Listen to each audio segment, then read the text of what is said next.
À la fin du XIXe siècle, les puissances européennes se sont lancées dans ce que les historiens appellent communément la ruée vers l'Afrique, une période caractérisée par une compétition intense pour acquérir des territoires et des ressources à travers le continent africain.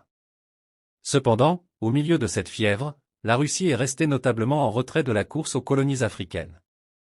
Cette abstention peut être attribuée à une combinaison de défis internes et de considérations stratégiques au niveau national.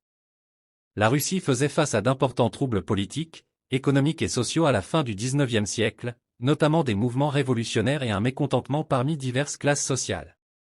Ces problèmes ont été exacerbés alors que le pays tentait de moderniser son économie et de lutter contre la pauvreté généralisée. Les tensions sociales, alimentées par un mécontentement parmi les paysans, les travailleurs et divers groupes ethniques au sein du vaste empire russe, exigeaient l'attention et les ressources du gouvernement russe, laissant peu de marge pour une expansion à l'étranger. Les ambitions géographiques de la Russie étaient également entravées par sa taille même et sa position par rapport à l'Afrique, posant d'importants défis logistiques à toute implication potentielle dans la ruée, contrairement à ses homologues européens. La Russie ne disposait pas d'un accès direct à l'Afrique et devait surmonter d'énormes obstacles logistiques pour établir une présence sur le continent en raison des vastes distances et du terrain accidenté. De plus, les priorités stratégiques de la Russie étaient ailleurs tandis que les puissances européennes se disputaient les territoires africains. La Russie se concentrait sur la consolidation de son contrôle dans les régions les plus proches de son expansion en Asie centrale, dans le Caucase et en Sibérie, absorbant ainsi l'attention et les ressources du gouvernement russe pendant cette période. Ces vastes territoires offraient de nombreuses opportunités d'expansion territoriale et d'exploitation des ressources, s'alignant plus étroitement sur les intérêts stratégiques immédiats de la Russie. En substance, l'absence de la Russie dans la ruée vers l'Afrique était le résultat d'une combinaison de troubles internes, de contraintes géographiques et de priorités stratégiques, tandis que d'autres puissances européennes cherchaient à établir des colonies sur le continent africain. La Russie est demeurée concentrée sur ses propres défis, poursuivant son expansion plus près de ses frontières. Cette décision a façonné le rôle de la Russie dans l'ordre mondial de la fin du XIXe siècle et a contribué au récit plus large de l'impérialisme européen en Afrique. Avec des enjeux économiques limités en Afrique à cette époque, la Russie n'y avait pas une grande présence comparativement à d'autres nations européennes. En effet, la Russie avait peu de colonies en Asie ou dans les Amériques, donc elle ne ressentait pas un besoin urgent des ressources ou des marchés africains. Ce manque d'intérêt économique a donc donné peu de raisons à la Russie de participer à la ruée vers les territoires africains. De plus, la Russie devait considérer ses intérêts plus larges dans le monde, étant davantage préoccupée par le maintien de sa puissance en Europe et en Asie. Tenter de s'étendre en Afrique aurait pu trop étirer les ressources russes. Les différences culturelles ont également joué un rôle. La Russie n'avait pas la même tradition coloniale que les autres pays européens. Ses dirigeants percevaient le monde différemment et n'avaient pas la même volonté d'expansion à l'étranger. De plus, la marine russe n'était pas aussi puissante que certaines autres marines européennes à cette époque, rendant difficile l'établissement d'une présence en Afrique, souvent requise par une puissance navale importante. Il y avait également une opposition interne en Russie à l'idée d'acquérir des colonies en Afrique. De nombreux Russes estimaient que le gouvernement devrait se concentrer sur la résolution des problèmes intérieurs plutôt que sur l'expansion territoriale lointaine. Cette combinaison de facteurs a conduit la Russie à rester en marge de la course aux territoires africains pendant la ruée vers l'Afrique, alors que les puissances européennes s'occupaient de diviser le continent. Cette absence a eu un impact significatif sur les relations de la Russie avec l'Afrique et a influencé l'histoire du continent. Cependant, il convient de noter que la Russie a finalement établi des liens diplomatiques et économiques avec les pays africains, augmentant progressivement sa présence sur le continent. Les troubles internes, tels que les mouvements révolutionnaires, ont constitué un obstacle majeur pour la Russie à la fin du XIXe et au début du XXe siècle, détournant son attention de l'expansion outre-mer et contribuant à son absence géopolitique en Afrique. La priorité de la Russie était de maintenir son influence en Europe.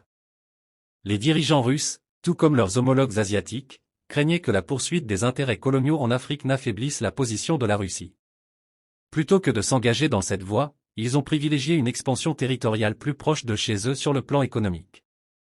À cette époque, la Russie n'avait pas d'intérêt significatif en Afrique, contrairement à d'autres puissances européennes. Avec peu de colonies ailleurs, le besoin de ressources ou de marchés africains était limité. Ainsi, le pays s'est concentré sur le développement de son économie, investissant dans les infrastructures et l'industrie pour se moderniser et rester compétitif sur le plan mondial.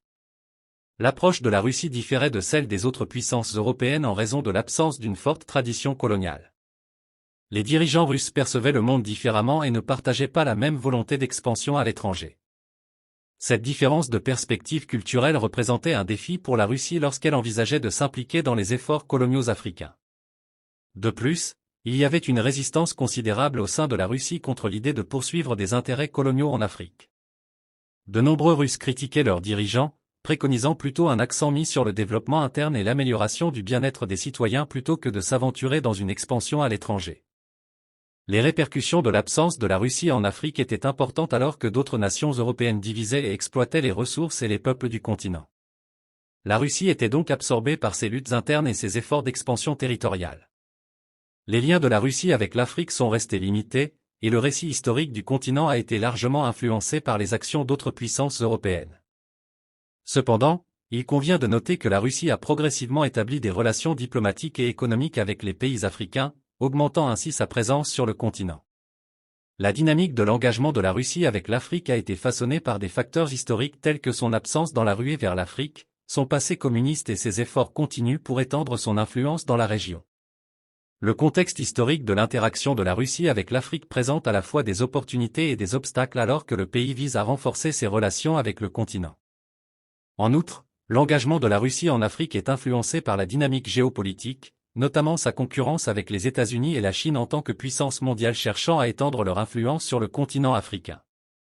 La Russie est confrontée à des dilemmes diplomatiques et stratégiques complexes pour maintenir sa position sur la scène internationale. Son engagement en Afrique est motivé par des intérêts économiques tels que l'accès aux ressources naturelles, l'expansion des marchés pour les produits et services russes, ainsi que l'identification de perspectives d'investissement. Cependant, ces objectifs économiques peuvent parfois entrer en conflit avec les priorités politiques et stratégiques de la Russie, ce qui entraîne des décisions complexes et des défis dans ses relations avec l'Afrique. Alors que la Russie s'efforce d'étendre son influence sur le continent, elle doit composer avec des pressions et des limitations internes qui pourraient entraver sa capacité à atteindre ses objectifs stratégiques. Les facteurs multiples qui ont façonné les relations de la Russie avec l'Afrique soulignent la nature complexe et interconnectée de la politique mondiale. La Russie considère l'Afrique comme un allié crucial dans ses efforts pour contrebalancer la domination des États-Unis et d'autres nations occidentales. Cette perspective stratégique a incité la Russie à entretenir des relations plus étroites avec les pays africains, impliquant une collaboration militaire, le commerce des armes et la solidarité diplomatique. Au-delà des considérations stratégiques, l'engagement de la Russie avec l'Afrique est motivé par des intérêts économiques. Le continent possède d'abondantes ressources naturelles comme le pétrole, le gaz et les minéraux, qui sont vitaux pour les secteurs énergétiques et industriels de la Russie. De plus, la Russie cherche à développer ses exportations agricoles vers l'Afrique et à favoriser d'autres formes de collaboration économique, y compris des coentreprises et des initiatives d'infrastructures. Les liens historiques ajoutent une autre couche de complexité à la relation entre la Russie et les pays africains, influençant essentiellement les perceptions et les interactions mutuelles alors que la Russie continue de forger des liens avec l'Afrique.